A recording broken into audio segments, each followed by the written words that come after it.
Hi, Dr. Bridget here with another prescription for success. Today I'm going to be talking about, is people pleasing working for you?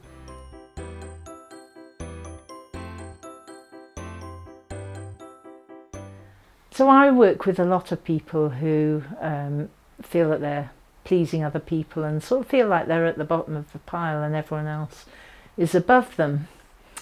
And I just want to ask you, are you, or do you know anyone that's a people pleaser, and whether it's you or them, does it work for them?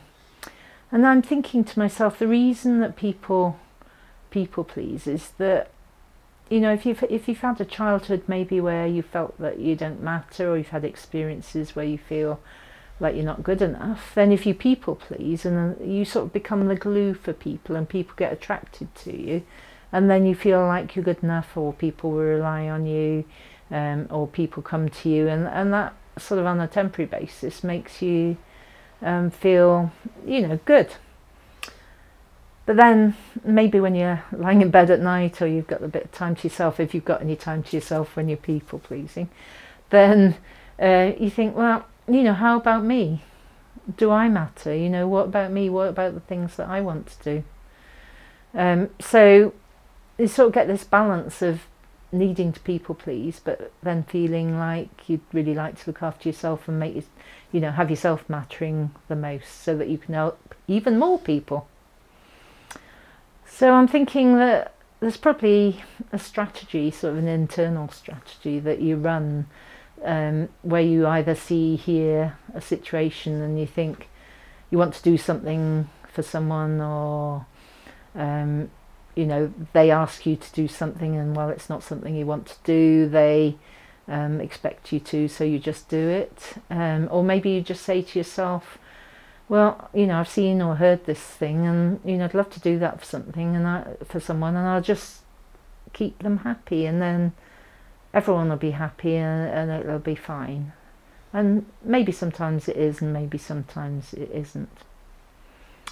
So I think that keeping people happy has come from, you know, your experiences, maybe even from generations ago, because after all, your generations, you know, you've got yourself, you've got your parents, you've got their parents, etc. And maybe there's a pattern that runs through generations.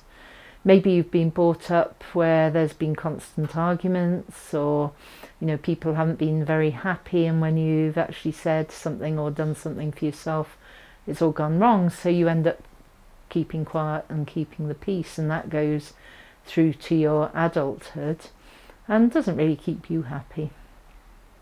Maybe you've got some beliefs like that have come from those memories and experiences, like I'm not good enough, people won't like me, no one listens to me, I'm not worth anything. Had that on one of my courses recently, where we worked on I'm not worth anything with someone.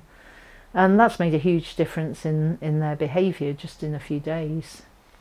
So the consequences of having these beliefs and people pleasing are that sometimes you can't make decisions for yourself because you're not sure whether that's going to upset the apple cart. I must look and see where that phrase has come from.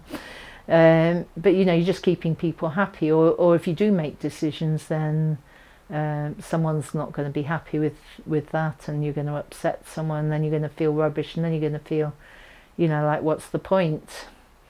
So I'm all about helping people to get their goals and to be happy with themselves, and to, you know, be in charge of their life so that they can live the best life they can, which also helps other people, by the way. So if you feel like either yourself or someone you know is people pleasing and wants some help, then just get in touch and we can do a free half-hour and have a chat about it and find out the cause of it and start to solve it.